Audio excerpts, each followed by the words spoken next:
Saludos familia de Marullo, gracias por acompañarnos en nuestro nuevo episodio del podcast. Yo soy Pedro Reina Pérez, muy contento porque ahí hacemos un episodio singular que trenza historias de vida de manera inesperada.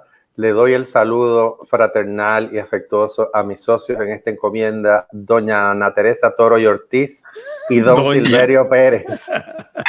Me gusta eso de doña. Tú sabes que yo desde kindergarten soy una señora, así que me representa la doñitud. Saludos, los quiero. Qué bueno verlos. Yo lo que pasa es que ese título de don Silverio, todavía mi papá a sus 106 años lo reclama. Oye, ¿cuál es tu segundo apellido? El mío, Figueroa. Sí. Ah, pues, don Silverio. Don Pérez Silverio Figueroa. Junior Pérez y Figueroa. Ahora sí. Bueno, en el episodio de hoy trenza historias porque tenemos una invitada muy especial. Antes Ana Teresa va a hacer una exhortación y yo, después de ella, hago la presentación formal de nuestra invitada. Muy bien.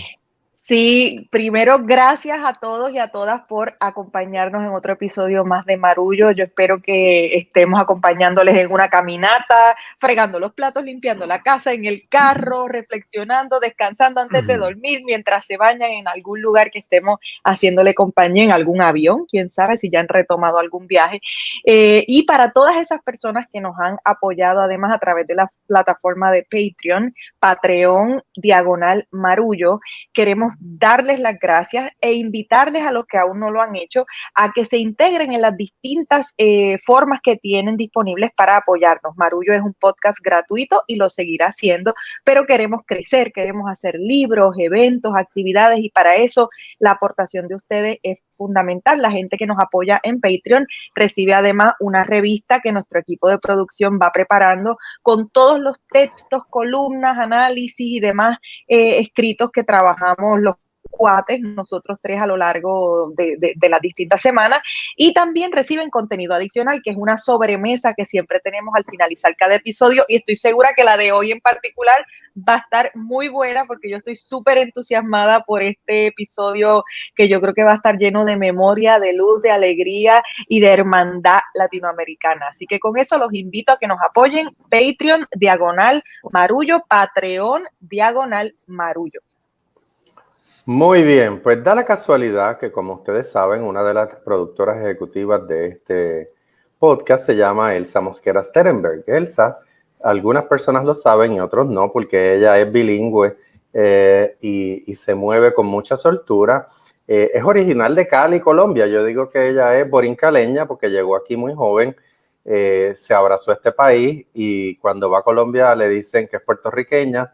Y entonces, como esas cosas de la vida suceden así suavecito, pues da la casualidad que un día, viendo Betty la Fea, Elsa me dice, ay, yo estudié con una de las protagonistas de Betty la Fea. Y aquello fue como, ¿qué? ¿Cómo? Y entonces resulta que esa queridísima amiga de la infancia de Elsa se llama Natalia Ramírez. Y ustedes la conocen de la novela porque era la antagonista de Betty. Y si eso no fuera poco, las historias de vida de cada uno de los protagonistas de la historia que acabo de contar están entrelazadas con Puerto Rico. Así que Natalia no está aquí simplemente porque en Telemundo estén pasando Betty la Fea. Natalia está aquí porque tiene un vínculo profundo con este país y estamos muy contentos de darle la bienvenida a Marullo. Bienvenida, Natalia. Muchísimas gracias, de verdad. Yo feliz de estar aquí con todos ustedes. Pues yo quisiera comenzar con la primera pregunta. Natalia, qué bueno que en esta ocasión se nos está dando el que podamos conversar y que la gente lo pueda disfrutar. Natalia, ese personaje tuyo de Marcela Valencia, junto con el de Betty la Fea, ha recorrido el mundo entero. Esta novela ha sido un fenómeno internacional casi sin precedente. Y entonces me pregunto, ¿qué será lo que esa novela ha tocado en el corazón de la gente que la ha convertido en ese fenómeno? ¿Será un poco el cuestionar el concepto de lo que es feo y lo que es lindo que prevalece en nuestra sociedad? Mira, yo creo que es una historia universal y yo creo que el darle el protagonista, o sea, el protagonismo a lo que Gaitán llamaba los invisibles, yo creo que es uno de los toques más importantes de esta historia universal que cala en cualquier cultura y demás, porque en todas las culturas hay invisibles. Fernando decía que los invisibles es el señor de la portería, las secretarias, la recepcionista, es gente que siempre está ahí, pero que no vemos, o sea, que no tenemos la decencia de entender que sin esas personas y esos personajes, las historias de nuestro mundo, del mundo en general, no funcionarían. Ni los grandes negocios, ni las grandes compañías, nadie, ni siquiera, o sea, empezando por la persona que pueda llegar a ser, por ejemplo, el aseo de una compañía, ¿sí? Esos invisibles y ese protagonismo que Fernando le dio, no por ser fea solamente Ana, sino el cuartel, sí, todo eso creo que es lo que logra ese encaje en todas las culturas. No es lo feo y lo bonito, sino yo creo que es como ese detalle. La invisibilidad. No sé si estén de acuerdo. No, sí, la invisibilidad de personajes que son importantes en una empresa y que en las novelas usualmente se enfocan única y exclusivamente en la cúpula empresarial, y aquí se destaca otra cosa. Ana. Sí, no, me encanta eso que dices, Natalia. Hace unas semanas trabajaba con mis estudiantes en la universidad un texto de la cronista argentina Leila Guerriero, que se titula Una historia sencilla, y ella cuenta la historia de un bailarín de malambo que gana una gran competencia de malambo en un pueblo muy pequeño de una región muy remota de la Argentina. Y una de las cosas que ella planteaba en ese libro era si nos interesaban las historias sencillas, las historias de la gente común, de la calle, como nosotros, aquí, allá, que trabajamos, que llevamos la lonchera al trabajo y que tenemos una vida, entre comillas, normal. Entonces decía, nos interesa hablar de la pobreza si no es miserable, nos interesa hablar de la opulencia, si no es de billonarios. O sea, pareciera que nos interesan solamente las historias o terriblemente duras y dramáticas o increíblemente exitosas, pero los del centro, la clase media, no interesa. Entonces, definitivamente estoy de acuerdo contigo en eso, y sé que Betty la Fea, que la vi cuando salió, creo que la vi una segunda vez en otro momento de mi vida, y es una telenovela que me ha encantado siempre. Creo que logra reivindicar eso. Entonces, viendo el recorrido de esta novela de tantos años, quería preguntarte, ¿qué sientes que ha cambiado a partir de lo que esa novela logra en la televisión? ¿Sientes que abrió más espacios para más historias sencillas? ¿Sientes que se rompió alguna barrera?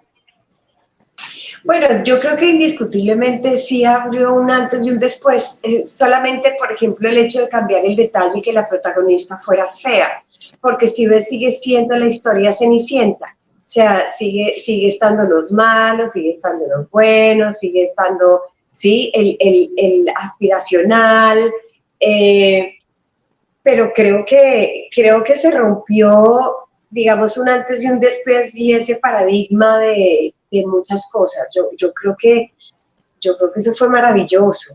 Creo que fue. Ahora, con gran dolor quiero decir que el manoteo sigue vigente, que seguimos el maltrato, que seguimos, o sea, no aprendimos nada. O sea, 22 años después sí no aprendimos. Poniendo un ejemplo tan lindo como es Betty, en el cual, pues obviamente tiene un rechazo y tiene una cantidad de burla y lo que llaman aquí el bullying, que increíblemente seguimos igual, o peor tal vez. Bueno, sí. Natalia, a mí me interesa la Natalia antes de Betty y después de Betty? Porque debía haber dicho en la presentación que tú eres cantante, productora, actriz, gestora, inventora, embelequera, como diríamos aquí. Tienes una cantidad enorme de seguidores que te siguen a través de las plataformas. Siendo, ¿verdad?, Betty la Fea un proyecto, digamos, parteaguas, en el sentido de que marca la vida de cualquier persona, positiva y negativa, ¿verdad? Porque ese personaje es tan icónico que toda la vida te va a perseguir y eso no es sencillo. Yo te pregunto, ¿qué trajo Natalia a Betty la Fea, ¿verdad?, antes de que fuese ese gran fenómeno? ¿Y qué se llevó Natalia de Betty la Fea? Uy. Pregunta, mira, qué buena pregunta. Obviamente uno le presta como actor muchas cosas a los personajes. Realmente yo no estaba muy conforme con muchas cosas que Fernando escribía de Marcela, y además una de las grandes cosas era que queríamos realmente humanizar a esta persona, porque de todos modos Marcela realmente no es la antagonista, Marcela es la víctima de la historia, ¿sí? Betty le quitó todo. Betty es la villana. Y Betty le quitó el novio, Betty le quitó la empresa, Betty le quitó el prestigio, Betty le quitó todo. Entonces, claro, la gran virtud de Fernando es escribir de tal manera que pareciera yo la mala, pero, o sea, no yo, sino Marcela. Pero, increíblemente, creo que lo que le pude traer, lo que Natalia le pudo entregar a Marcela fue como esa dignidad de una mujer luchadora, convencida de sus principios, de su educación, de su criterio, de lo que estaba mal y que todo el mundo veía como bien, de que realmente Armando no solamente la estaba engañando con las modelos y demás, sino con Betty, y que para la gente estaba divino que Betty y Armando se enamoraran. Y yo le decía a Fernando, pero usted está loco, hermano, o sea, si esto no está bien. Y para mí era era como porque siempre todo el mundo estaba viendo esa parte, digamos que esa parte noble de Betty, pero no veían lo malo de Betty. Y sí veían todo lo malo de Marcela. ¿Qué me llevo? Me llevo la satisfacción de haber hecho una gran actuación, de que todo el mundo me odia. Eso significa mucho, eso significa que lo hice muy bien. Yo tengo muchas anécdotas sobre eso, porque la gente increíblemente no logra diferenciar la ficción de la realidad. Entonces, me llevo muy bien con las esposas. O sea, las esposas estaban al lado de Marcela. Y las novias y la gente joven, no. Eso te digo que me puedo llevar. Una gran satisfacción y un gran orgullo, pero a nivel de historia, eso pasa. Me hace recordar que en un documental que estaba viendo hace poco sobre el escritor cubano Leonardo Padura, él relata que en una entrevista, de momento, él cuenta una anécdota y su esposa está al lado, y cuando termina la entrevista, la esposa le advierte, eso que tú acabas de contar no te pasó, eso le pasó a tu gran personaje Mario Conde, tú acabas de personalizar algo que tú ficcionalizaste. O sea, eso no es una historia tuya, tú acabas de hacer tuya, de tu memoria, algo que tú mismo creaste a través del personaje de Mario Conde, que es este detective que protagoniza muchas de sus novelas. Por eso hago una acotación rapidita. ¿Qué de Marcela queda en ti? Que no es lo mismo que qué te llevaste de la novela. ¿Qué de Marcela queda en ti después de hacer el personaje? El nombre. Todo el mundo te dice Marcela. Claro.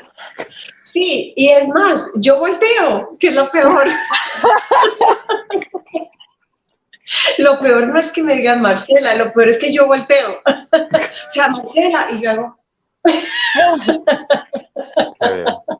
A mí me llamó la atención que en el post que yo puse para el plan que tenemos, la conspiración que tenemos para hacer algo juntos, la inmensa mayoría de la gente que hizo comentarios en ese post, que rompió récord de un post así, lleva como 250,000 personas alcanzadas, la mayoría de la gente veía que Marcela era la protagonista y que Marcela era la víctima. A mí me llamó la atención porque confirma lo que tú acabas de decir, y es que para las personas mayores, para las esposas, etcétera, entendieron muy bien tu personaje, mientras que tal vez para la gente joven lo veían de una forma distinta. Ahora, yo quisiera ir a algo que me apasiona y que nos une, que es el asunto de la música. Y entonces me da la impresión de que primero viene en ti la cantante o la persona atraída por el asunto musical, y que luego entra la actriz. Si es así, ¿cómo vive esa cantante en ti? ¿Todavía hay esos deseos de entonar melodías, de hacer cosas musicales? ¿O si ya la actuación se tragó un poco a Natalia? Sí, no, la actuación secuestró a Natalia hace muchos años. Muchos. Realmente esa cantante nunca la vi como una cantante profesional. Yo lo que hacía, digamos que profesional de tarima, yo lo que hacía realmente es música publicitaria, y estuve en eso muchísimos años de mi vida haciendo música publicitaria. Así que si conocen un jinglero, acá estoy.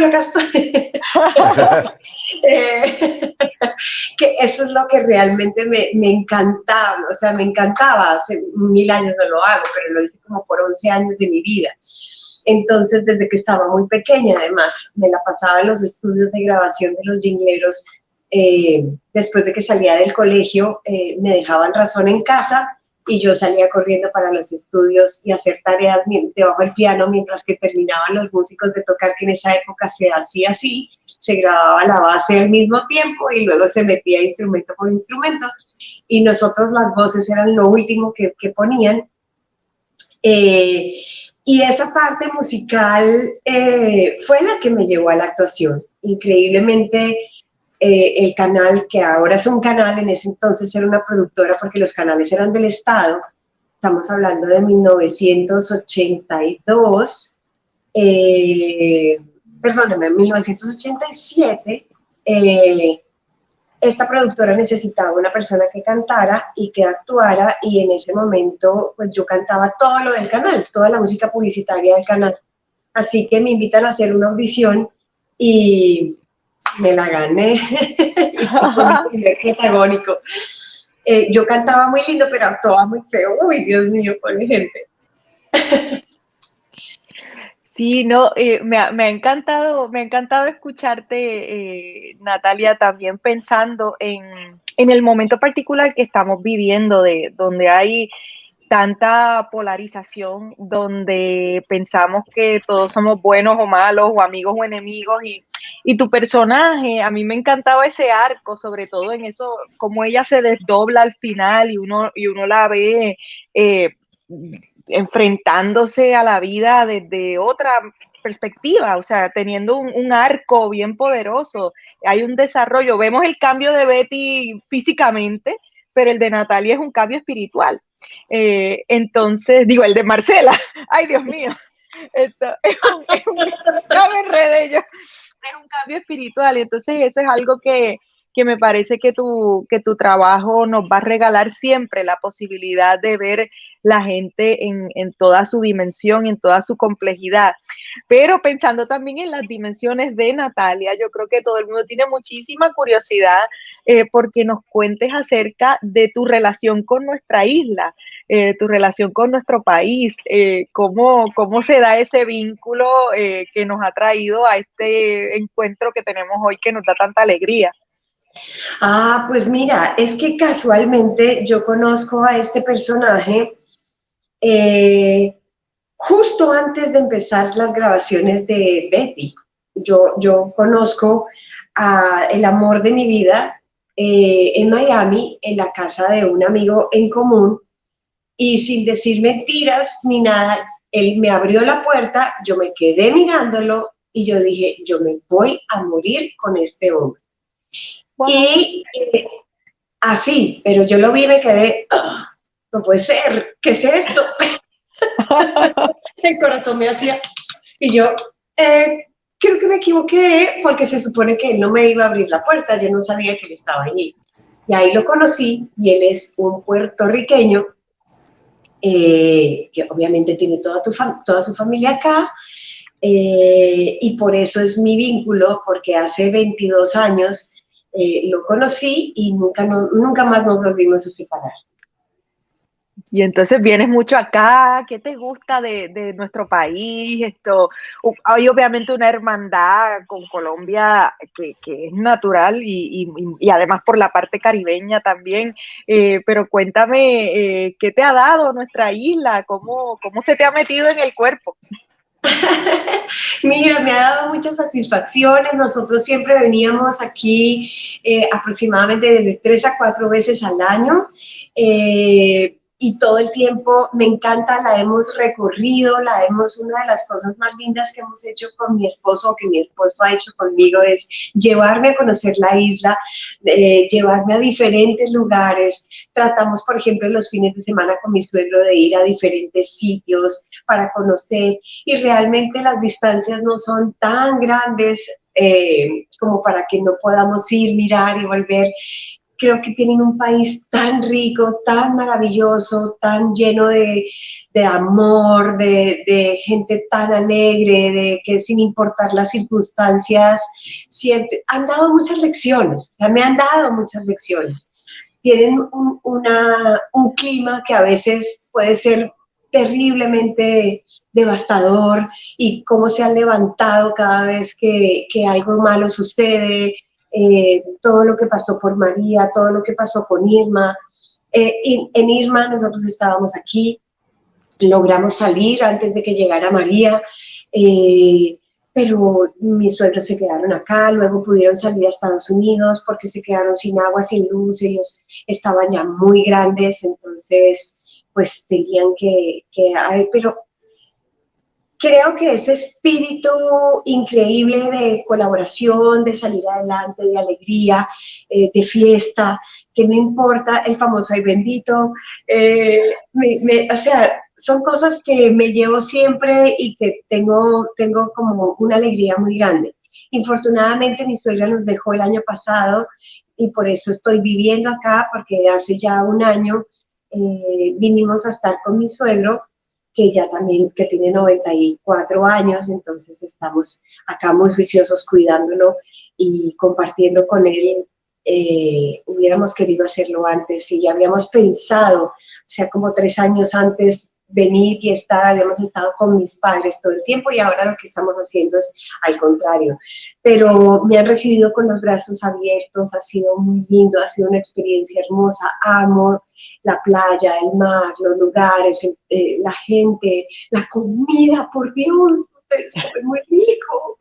Entonces, es delicioso, toda la frescura de los alimentos, o sea, no, muy rico. Yo vivo en una ciudad en Colombia, que es la capital, que está en el centro del país, donde conseguir, por ejemplo, un pescado ya está congelado, sí, o sea, es otro tipo de alimentación, y ustedes comen acá delicioso, espectacular. Sí, no, qué lindo. Mi esposo trabajó en Colombia un tiempo, él es actor y trabajó en la serie que se hizo sobre Celia Cruz, allá en Bogotá también, Sí. y en otras series también. Entonces nos pasaba a la inversa, me tocaba ir a pasar temporadas con él en Bogotá y ¿Cómo se quedaba llama igual. eso? Modesto Lacen. Okay. Y quedábamos fascinados. El jugo de lulo hasta la muerte. En este podcast somos fan del jugo de lulo.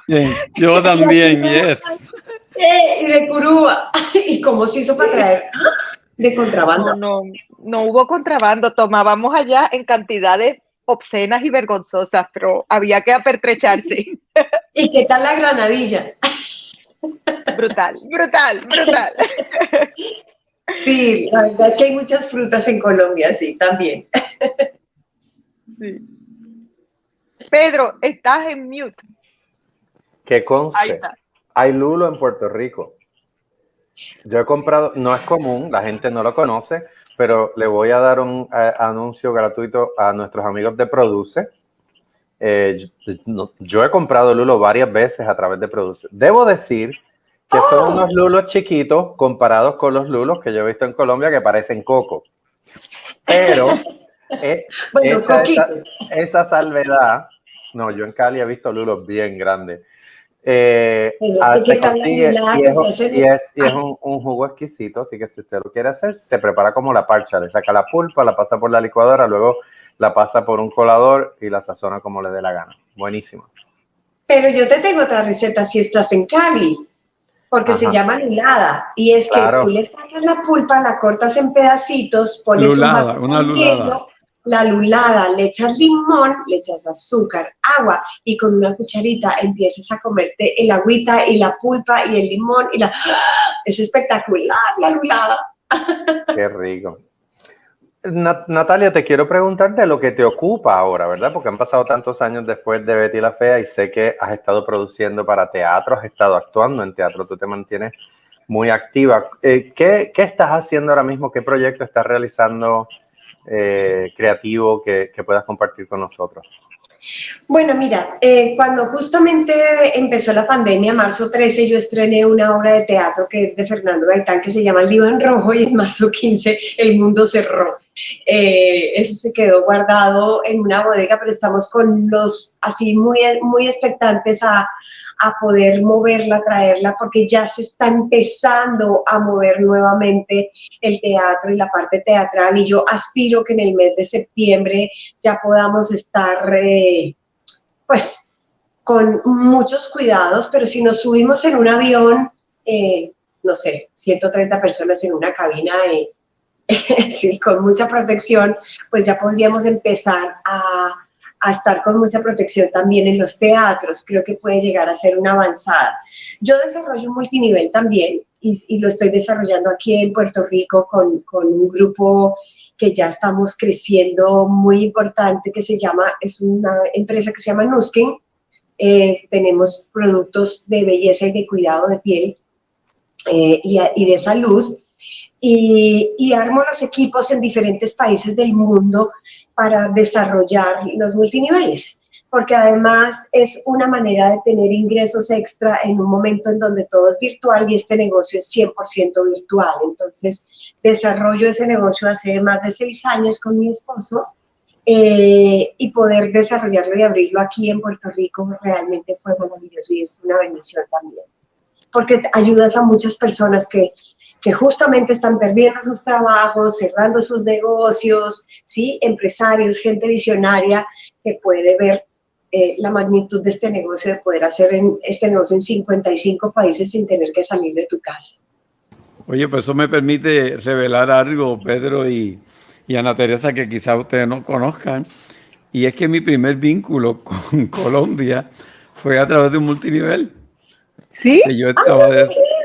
Que yo desarrollaba en Puerto Rico y entonces se iba a abrir Colombia para esa compañía y entonces yo voy a Colombia la primera vez a una reunión previa a que el multinivel empezara a operar en Colombia y gracias a ese multinivel yo empiezo a conocer sobre todo Medellín, Cali y entonces posteriormente, años después, yo me salgo del negocio, pero la gente que yo dejé en Colombia desarrollando el negocio se expandieron a Venezuela y lograron niveles increíbles en el negocio. Y conocí entonces a Colombia, sí, a mí me hizo motivador, mi trabajo como motivador surge precisamente luego de haber iniciado el trabajo en multiniveles y ver en convenciones en Estados Unidos a un montón de oradores y yo decía, oye, eso que ellos hacen yo lo puedo hacer también. Y de ahí surge el que yo me dedicara posteriormente a la motivación. Cuando yo regreso a Colombia, porque mi esposa, su mejor amiga, es bogotana, estudiaron juntas en Londres arte. Y entonces cuando yo me caso con Jessica, vamos a Bogotá a conocer a su amiga, yo a conocerla. Y de ahí se establece una relación que vamos muy constantemente a Bogotá y mientras ellas pasaban un buen rato, yo me metía en las librerías a leer libros de lo que estaba pasando en Colombia y de ahí surge lo de mi novela dedicada a Colombia, Un espejo en la selva. Pero me llama la atención ese vínculo que tenemos y hay algo que a mí me pasó en Colombia que curiosamente no me pasó ni en Cuba ni en República Dominicana. A lo mejor es a mí nada más. Pero yo me sentí, sobre todo cuando fui a la zona cafetalera y cuando salí de Bogotá, yo me sentí más cercano en términos de esa energía, de ese lenguaje no hablado, del uno sentirse conectado, de esa empatía, más con el colombiano que con los que tradicionalmente son nuestros hermanos del Caribe, República Dominicana y Cuba. Yo no sé si tú has sentido algo parecido, si hay algún vínculo que se da, pero a mí me estuvo misterioso el por qué me sentía más conectado con la persona común colombiana que encontré tanto en Bogotá como fuera de Bogotá, que con otros países muy cercanos. No sé si a ti te ha pasado con Puerto Rico. Sí, somos muy parecidos, somos parecidos, nos han educado bajo como las mismas normas y sí, me pasa igual, me siento en casa. O sea, no extraño como la gente no es que no extrañe Colombia, sino que pareciera que estuviera como en otro departamento de Colombia. Es como si todos fuéramos colombianos. Quizás el historiador nos puede dar un contexto de por qué eso ocurre, por qué, por ejemplo, la salsa es más conocida en Colombia que en República Dominicana, porque los cantantes nuestros pegan más en Colombia que posiblemente acá. Cuba es otra cosa por el bloqueo, pero me llama la atención esa vinculación con Colombia. Pedro debe saber porque está cerca de una colombiana constantemente. Bueno, yo tengo que decir que el vínculo de Colombia y de Puerto Rico cultural es muy fuerte. Yo, obviamente, en los pasados 12 años de mi vida he tenido la oportunidad de vivirlo en carne propia y descubrir cómo ser puertorriqueño en Colombia es casi ser una celebridad. O sea, la devoción que le siente el colombiano a los músicos puertorriqueños, de Daniel Santos en adelante, es una cosa, pero no la puedo exagerar. Es particularmente, ¿verdad?, en Cali, que es una ciudad que además no es costeña. Costeños es como le dicen en Colombia, ¿verdad?, a los pueblos y a las ciudades que están en la costa. Cali está más pegado al Pacífico que al Caribe, pero abraza la música como un elemento identitario y sobre todo la salsa. O sea, nosotros históricamente tenemos un lugar para la salsa, pero los colombianos y los caleños tienen un reclamo sobre la salsa también muy válido. Y eso es muy hermoso, ver, ¿verdad?, uno viajar a Colombia y darse cuenta de que los músicos puertorriqueños comen en Colombia. O sea, y eso tú se lo preguntas a Gilberto Santa Rosa o a Rafael Itier o a cualquier otro cantante de salsa y te dicen que, o sea, una buena parte de su calendario se vive tocando en Colombia. Quiero aprovechar para hacer una acotación interesante y muy bonita. Creo que, ¿verdad?, así como Natalia nos cuenta de su historia de amor con Ricky, que hermano a Colombia y a Puerto Rico, a ti, Carlos Vives, Silverio Pérez, te hizo un homenaje ayer en el periódico con la columna Una canción bonita para San Juan. Ustedes saben, de verdad, no sabía. ¿No lo sabes, condenado? No. ¿Tampoco? Pues sí, ustedes saben que Ricky Martin y Carlos Vives acaban de grabar una canción. Canción bonita. Canción bonita, Sí. ¿verdad?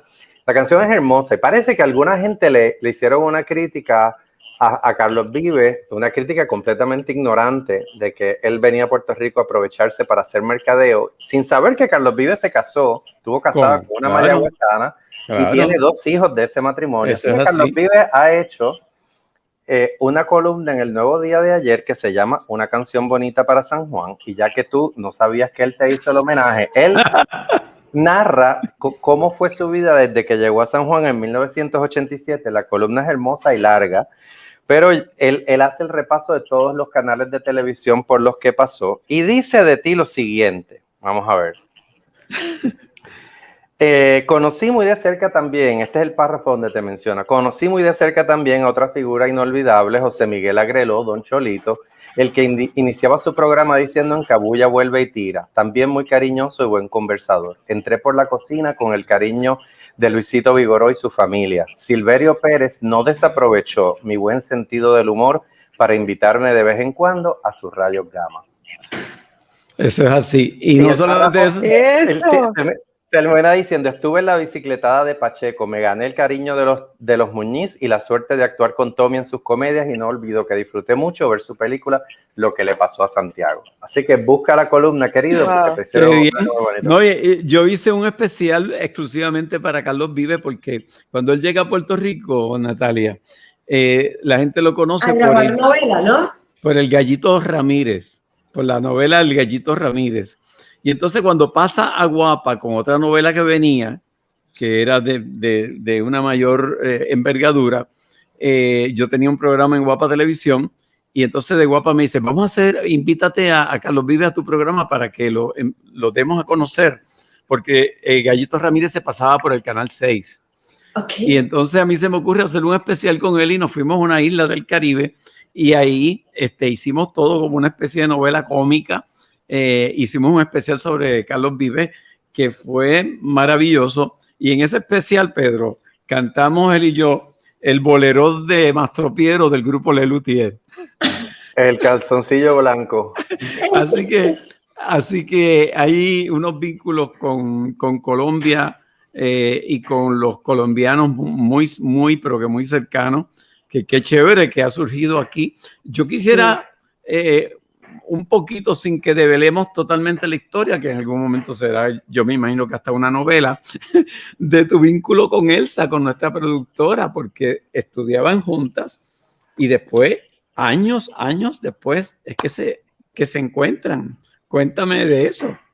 Claro que sí, mira, yo empecé mi carrera estudiantil, ha sido más que una carrera de aprender, ha sido de relaciones públicas, como digo yo, porque pasé por 5 colegios en mi vida.